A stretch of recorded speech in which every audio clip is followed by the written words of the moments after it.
कैमरे को देखने की ज्यादा कोशिश करता है। ठीक है, ठीक है। देखना क्या लिया बस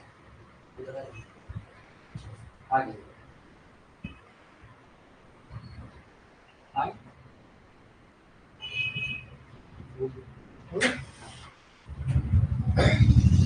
हेलो, मैं आज से आपकी हिस्ट्री की क्लास स्टार्ट हो रही है। तो मैं आज से आपको हिस्ट्री पढ़ाऊंगा। आज मैं आपको पढ़ाऊंगा इंट्रोडक्शन हिस्ट्री का। हिस्ट्री को हम कितने भाग में पढ़ते हैं, कितने पार्ट में पढ़ते हैं, उसको मैं आपको आज पढ़ाऊंगा। तो हिस्ट्री को, इतिहास को 3 भागों में पढ़ते हैं: प्राचीन इतिहास, मध्यकालीन इतिहास और आपका आधुनिक इतिहास। आधुनिक इतिहास और आधुनिक भारत का इतिहास भी कहते हैं इसको।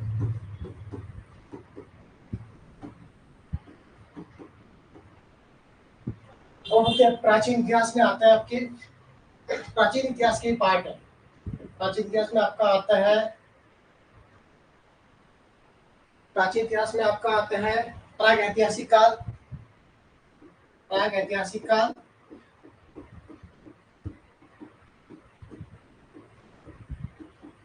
आद्य ऐतिहासिक काल,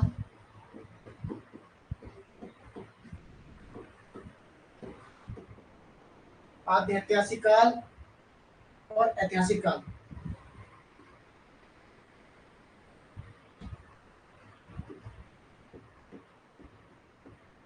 ऐतिहासिक काल पहले मैं आपको ऊपर ऊपर का बता देता हूँ। इतिहास का मतलब होता है कि जो घटनाएं घटित हो चुकी है, इनका हमें साक्ष्य मिलता है। पुरातात्विक स्रोतों के माध्यम से इनको हम पढ़ते हैं, इनको हम अभिलेखों के माध्यम से देखते हैं, इनको हम आपके अभिलेखों के माध्यम से देखते हैं। पुरातात्विक साक्ष्य, लिखित साक्ष्य मिलते हैं हमको। तो आद्य ऐतिहासिक काल, प्राचीन इतिहास के भाग में हम 3 भागों में क्या क्या पढ़ते हैं। प्रागैतिहासिक काल में हम पढ़ते हैं आपका, प्रागैतिहासिक काल में हमको जो उन चीजों की वही चीजें प्राप्त हुई है, तो जैसे आपका घड़े हो गए, वो आपके अवशेष हो गए, मानव कंकाल हो गए, ये आपको यहाँ मिलता है। और प्रागैतिहासिक काल का कोई लिखित साक्ष्य नहीं मिलता हमको, कोई लिखित साक्ष्य नहीं मिलता हमको, लिखित साक्ष्य नहीं मिलता है। इसलिए हमको हमको अवशेष प्राप्त होते हैं, घड़े प्राप्त होते हैं। इसके बाद आता है आपका आद्य ऐतिहासिक काल। आद्य ऐतिहासिक काल में पुरातात्विक साक्ष्य मिलते हैं। पुरातात्विक साक्ष्य प्लस पुरातात्विक साक्ष्य प्लस हमें लिखित साक्ष्य भी प्राप्त होते हैं, लिखित साक्ष्य भी प्राप्त होते हैं, प्लस लिखित साक्ष्य, रिटन एविडेंस।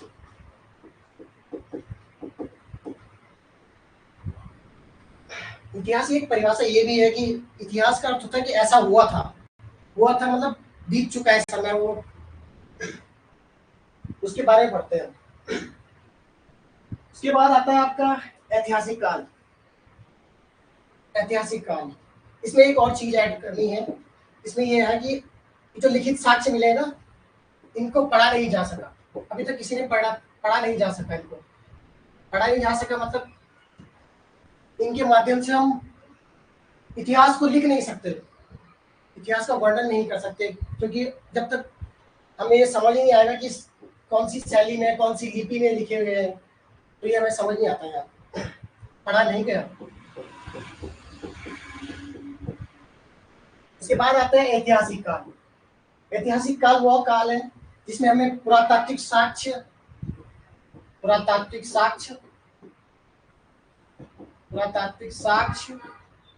प्लस लिखित साक्ष्य मिले।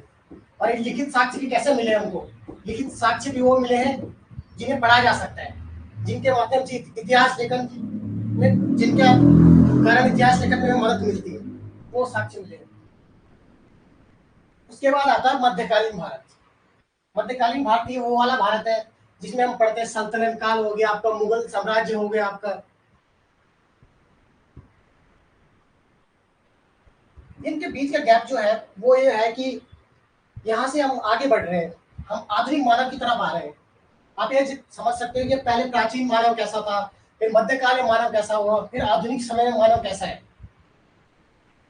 या जीव जंतु को भी ले सकते हैं कि कैसे बदलाव आया समय के साथ में, तो हम उस बदलाव को पढ़ते हैं तीनों। मध्यकालीन भारत, मिडिवल हिस्ट्री में हम पढ़ते हैं आक्रांता, वो आक्रमण करने वाले, जो जो आपके कहाँ से आए थे, जो आपके आए थे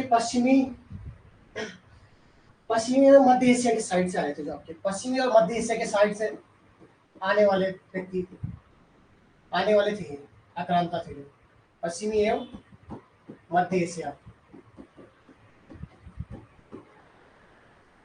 ये सब हम इसी में पढ़ते हैं। कौन से आपके लोग, मुगल हो गए, बाबर, आपका गुलाम वंश हो गया, लोधी वंश हो गया, खिलजी वंश हो गया, ये सब हम इन्हीं में पढ़ते हैं मध्यकालीन भारत में।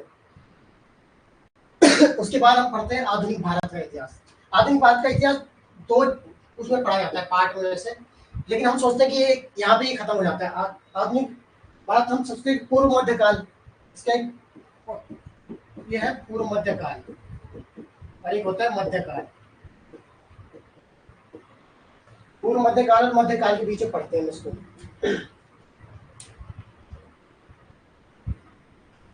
सॉरी पूर्व मध्यकाल नहीं, पूर्व मध्यकाल में हम क्या पढ़ते हैं, पूर्व मध्यकाल में इसको पढ़ते हैं, मध्यकालीन हिस्ट्री को। इसमें आता है पूर्व मध्यकाल,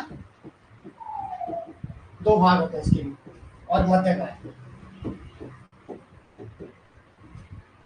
इसके बाद आधुनिक भारत के इतिहास में, आधुनिक भारत इतिहास को भी हम दो पार्ट में पढ़ते हैं, पर आपको इतना ज्यादा नहीं पढ़ना है आपको इतना ज्यादा नहीं पढ़ना है, क्योंकि ये वो पढ़ते हैं जो सिविल की तैयारी कर रहे होते हैं, क्योंकि इसमें दो चीजें होती है, स्वतंत्रता से पूर्व, स्वतंत्रता से पूर्व, आजादी से पहले और आजादी के बाद का भारत, बाद की हिस्ट्री जो इतिहास रहा है, स्वतंत्रता के बाद।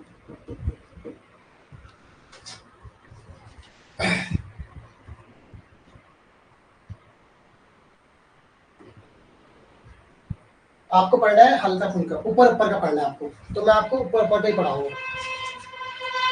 हमें ज्यादा डीप नहीं घुसना है इसमें। अब हम ये जानेंगे कि कौन से उसमें क्या क्या स्टार्ट हुआ। पहले हम स्टार्ट करेंगे आपका प्राचीन काल से। आज मैं आपको मोटा मोटा ब्रीफ करूंगा, चैप्टर हम कल से स्टार्ट करेंगे हम प्राचीन काल से स्टार्ट करेंगे, और जितना जल्दी हो सके मैं आपको आधुनिक भारत, स्वतंत्रता के बाद के भारत तक ले जाऊंगा।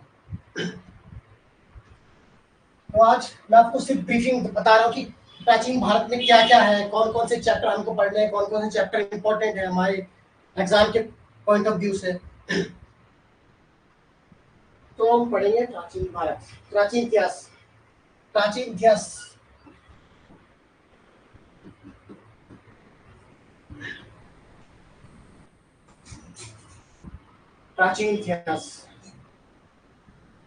इतिहास की शुरुआत होती है स्टोन एज से।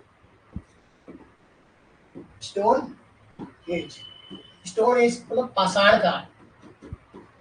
पाषाण काल का मतलब होता है पत्थरों का युग, जब मानव पत्थरों से शिकार करता था, फिर उसने अपने पत्थरों के हथियारों को अपडेट किया, जिसे बोलते हैं कि अपडेट किया, फिर वो उन पत्थरों से उसने छोटे इसमें माइक्रोलिथ पीरियड भी आता है बीच में, एक माइक्रोलिथ पीरियड, जब वो हथियार छोटे छोटे होते हैं, बिल्कुल माइक्रोस्कोप मतलब बहुत छोटे होते थे, वो होता है माइक्रोलिथ पीरियड। उसके बाद पाषाण काल के भी 3 पार्ट है।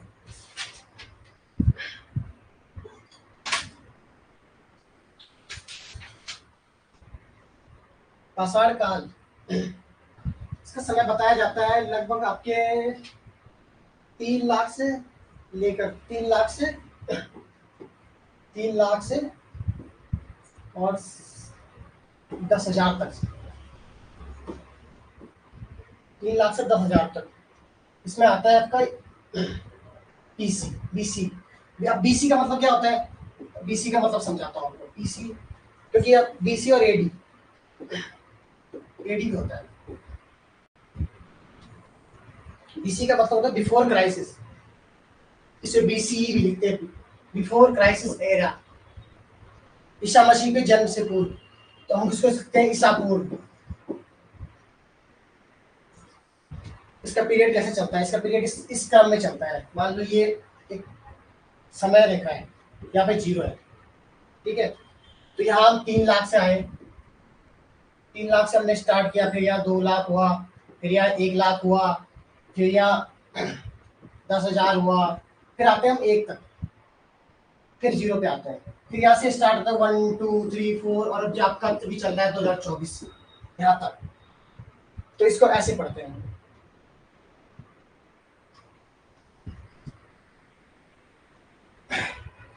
मैं आपको मोटा मोटा बताता हूँ कि प्राचीन इतिहास के अंदर हम क्या क्या पढ़ेंगे। प्राचीन इतिहास के अंदर के हमारे कौन कौन से चैप्टर आते हैं। ये बीसी पाषाण काल में आपको कल से स्टार्ट करवाऊंगा, जब प्राचीन इतिहास का पहला चैप्टर स्टार्ट करूंगा तब वहां से स्टार्ट करूंगा। अभी ये सिर्फ आपको समझाने के लिए था। कल से हम एक क्रम से पढ़ेंगे एक एक चैप्टर को। चलो इसको ऐसे ही रह देता हूँ, यहाँ से स्टार्ट करते हैं। अब हम ये देखेंगे प्राचीन इतिहास में हमने कौन कौन से चैप्टर पढ़ने हैं और एग्जाम के पॉइंट ऑफ व्यू से कौन से चैप्टर इंपॉर्टेंट है हमारे लिए। तो प्राचीन इतिहास से हम पढ़ेंगे इंडस वैली सिविलाइजेशन, सिंधु घाटी सभ्यता जिसको बोलते हैं, सिंधु घाटी सभ्यता, सिंधु घाटी सभ्यता। सिंधु घाटी सभ्यता से स्टार्ट करेंगे। सिंधु घाटी सभ्यता एक ऐसी सभ्यता मानी जाती है जिसमें मतलब लोग बिल्कुल एक तरह से आप मान सकते हो आधुनिक काल के समय, आधुनिक समय के जैसे अमीर लोग होते हैं ना, आप देखते हो कि सफाई स्वच्छता नालियां प्रॉपर बनी हुई है, उस टाइप पे पढ़ेंगे। सिंधु घाटी सभ्यता एक नगरीय सभ्यता थी, जैसे महानगर होते हैं आपका, अभी देहरादून महानगर ले लीजिए आप, महानगर में ले सकते हैं, और भी है, इसी टाइप में पढ़ेंगे। तो ये नगरीय सभ्यता थी। इस सभ्यता में स्वच्छता का ध्यान रखा गया था, आपका नालियां प्रॉपर बनी हुई थी, व्यापार होता था उस समय। इसके बाद पढ़ेंगे हम सिंधु घाटी सभ्यता के बाद आपका वैदिक पीरियड। सिंधु घाटी सभ्यता का वो मतलब एक सन बोलते हैं, डेट बोल रहे हैं हम, तो उसको लगभग मानते हैं कि ये आपकी 4000 साल पहले की बात है। 4000 साल पहले, 4000 साल पहले लगभग ये सभ्यता आपकी 4000 साल थी, 4000 साल थी, 4000 साल पहले की सभ्यता है मानी जाती है। सॉरी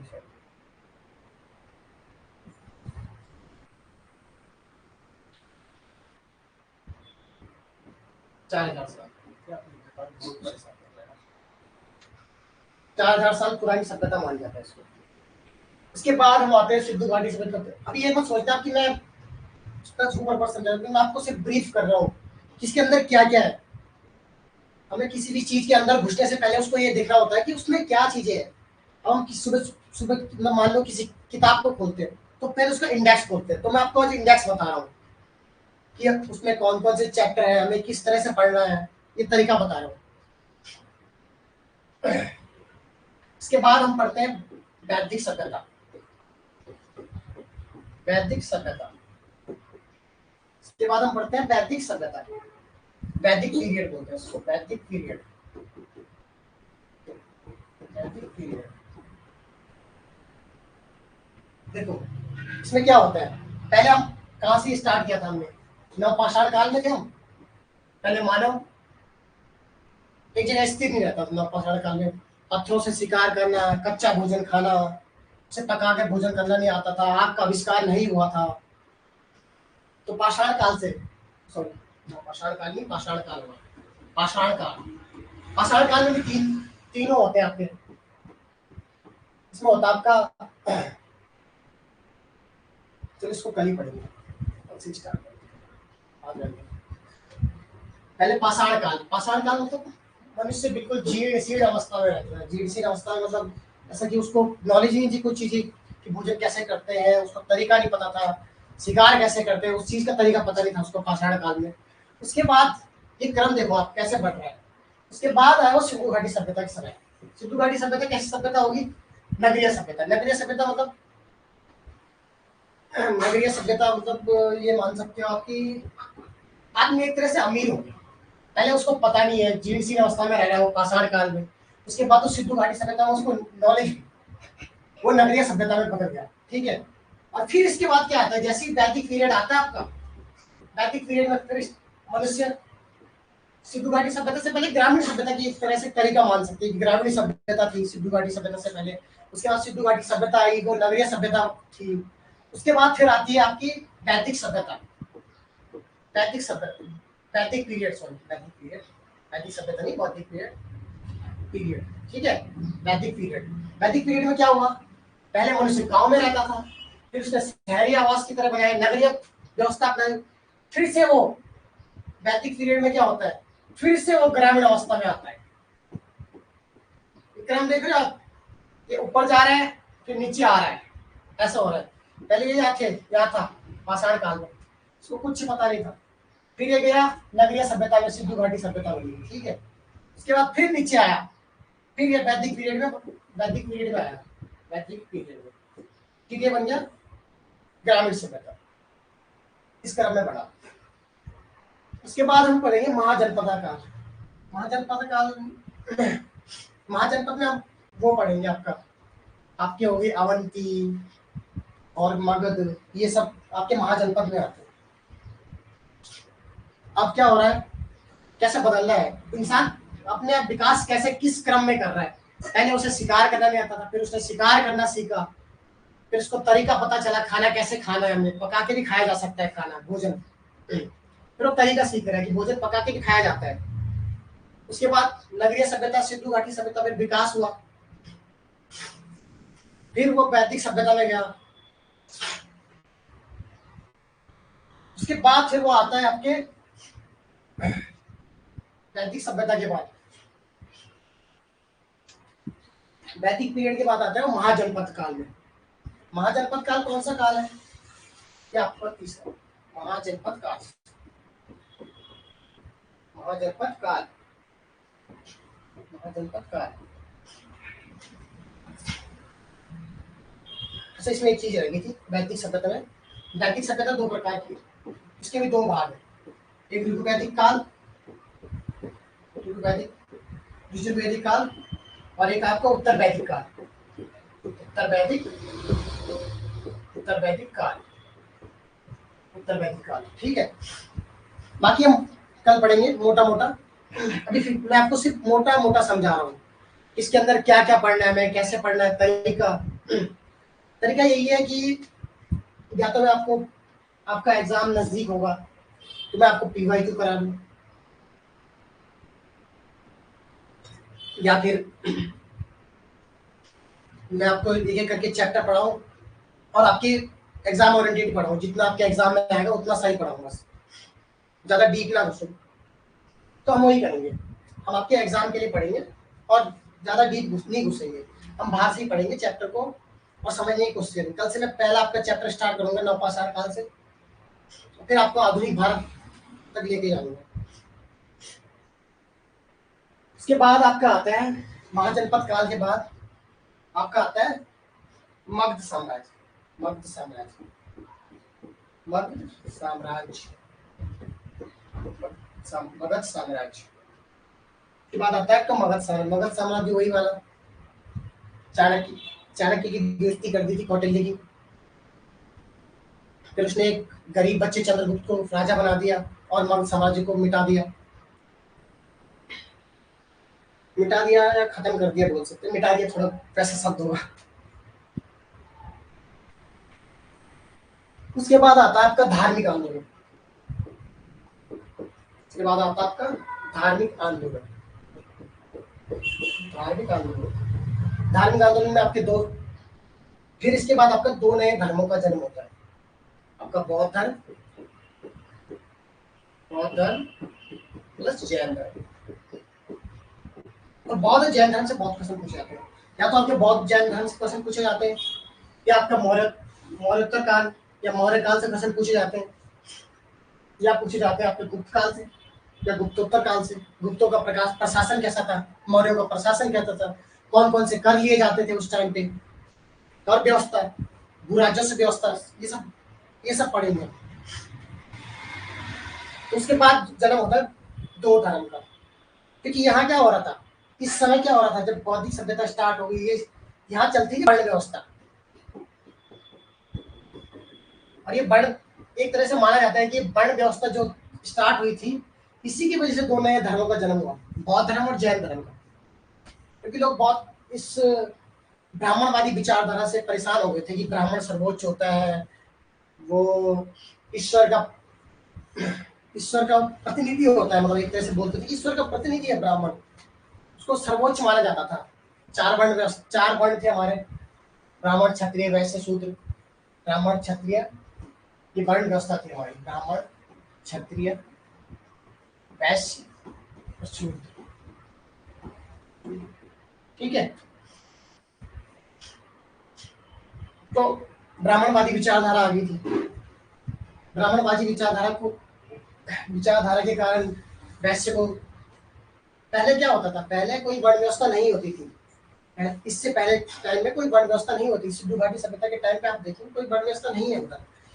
और उसके बाद जो वर्ण व्यवस्था स्टार्ट हुई, वर्ण व्यवस्था में क्या हुआ, वर्ण व्यवस्था ने जन्म दिया छुआछूत को।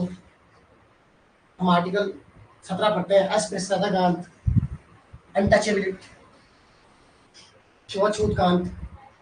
आर्टिकल 17 क्यों पढ़ते हैं, छुआछूत का अंत, यही वर्ण व्यवस्था ने वो आर्टिकल दिया हमको। अगर ये वर्ण व्यवस्था आज खत्म हो जाए तो सब एक समान रहेंगे। तो ये वर्ण व्यवस्था के कारण ही माना जाता है कि आपका बौद्ध धर्म और जैन धर्म का जन्म हुआ। बौद्ध धर्म और जैन धर्म, आज भी कई लोग मानते हैं कि वो मानते हैं कि हम ब्राह्मण है तो हम उच्च है, हम क्षत्रिय है तो हम उच्च है।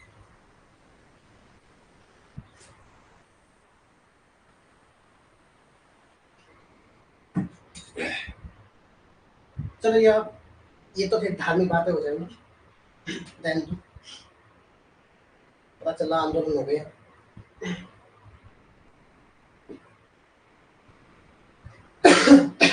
धार्मिक आंदोलन, जैन और बौद्ध धर्म के जन्म के बाद, बौद्ध धर्म गौतम बुद्ध, जैन धर्म आपका महावीर स्वामी।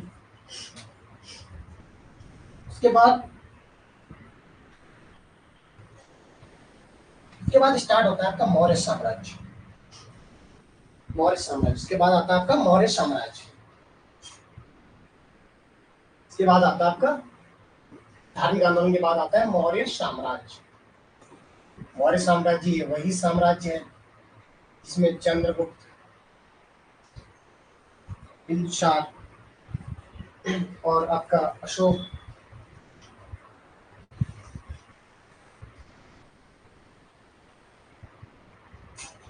ये आपका मौर्य साम्राज्य है।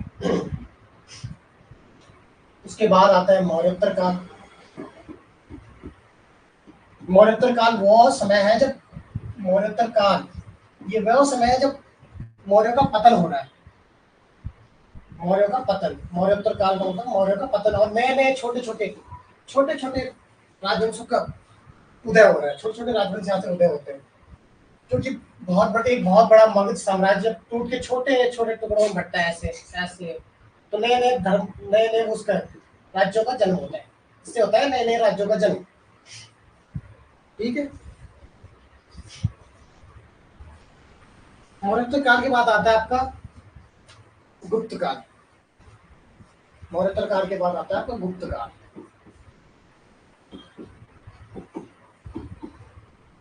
सॉरी, काल नहीं, काल।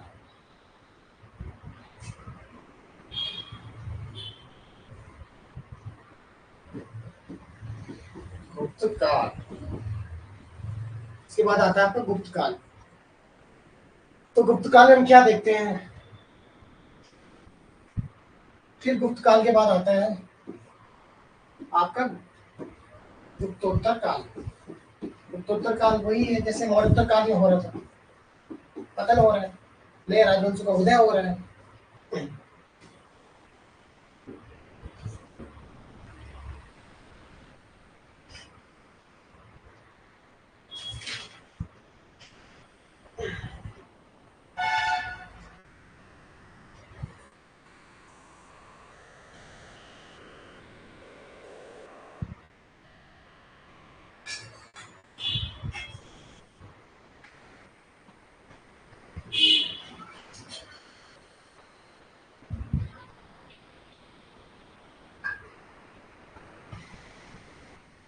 यही है मेन टॉपिक, यही को पढ़ेंगे फिलहाल प्राचीन इतिहास में। उसके बाद पढ़ेंगे हम मध्यकालीन इतिहास। मध्यकालीन में हम क्या क्या पढ़ेंगे? मध्यकालीन में हम पढ़ेंगे आपका, मध्यकाल में हम पढ़ेंगे आपका कौन कौन, मध्यकाल में हम आपका पढ़ेंगे गुलाम वंश, जिसे हम बोलते हैं सल्तनत काल। सल्तनत काल में एक और आता है मुगल काल, ये सब पढ़ेंगे। उसके बाद आता है आपका आधुनिक भारत। आधुनिक भारत का इतिहास।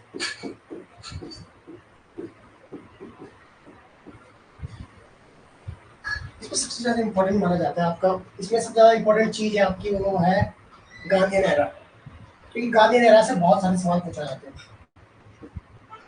गांधी, जिसे हम गांधी युग के नाम से जानते हैं, गांधी युग, इसमें हम गांधी युग पढ़ेंगे। गांधी युग में हम पढ़ेंगे चंपारण आपका, गांधी जी, चंपारण है, खेड़ा है, अहमदाबाद है, और भी आंदोलन थे। गांधी जी की दक्षिण अफ्रीका की यात्रा,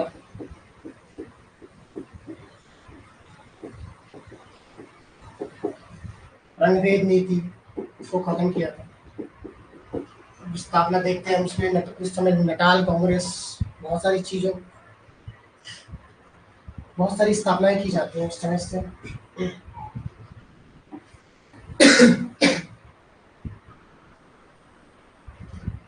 तो हम कल करेंगे पहले चैप्टर से स्टार्ट।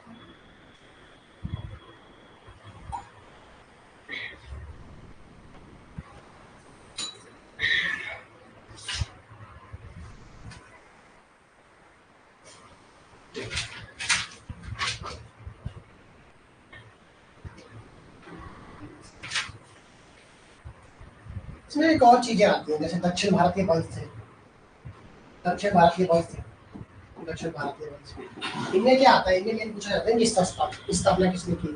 शुंग, कर्ण और शातवाहन, ये सब वंश है। शुंग, कर्ण,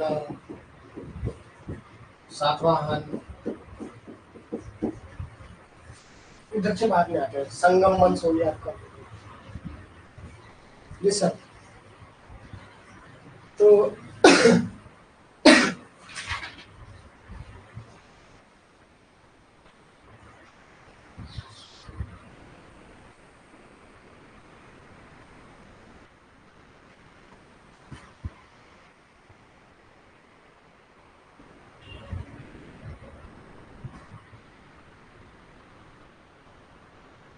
कल हम पहले मॉडर्न मॉडर्न हिस्ट्री से स्टार्ट करेंगे, क्योंकि मॉडर्न हिस्ट्री से बहुत सारे प्रश्न पूछे जाते हैं। मॉडर्न हिस्ट्री से हम कल स्टार्ट करेंगे। देखिए था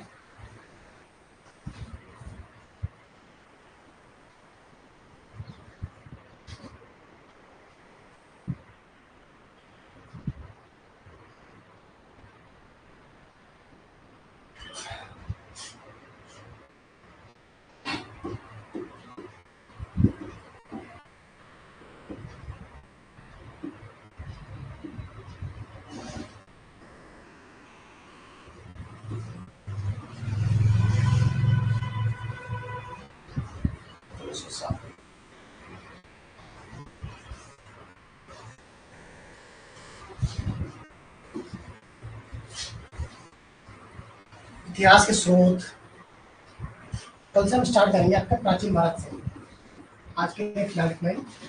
कल से हम आपका प्राचीन भारत का इतिहास, प्राचीन भारत का इतिहास, प्राचीन भारत का इतिहास, प्राचीन इतिहास से स्टार्ट करेंगे, एंशिएंट हिस्ट्री से। उसके बाद हम मिडिवल हिस्ट्री के कुछ,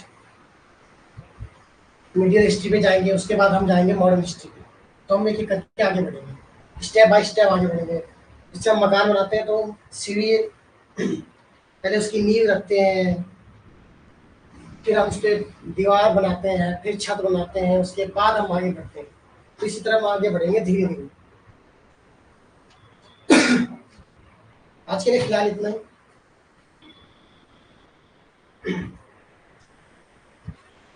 बाकी कल से हम स्टार्ट करेंगे नए चैप्टर से।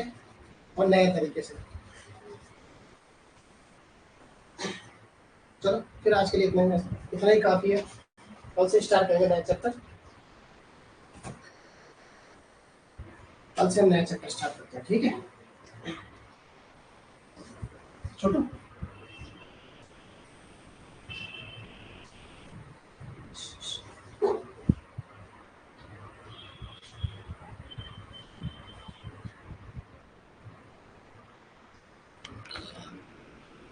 यहाँ से करना है।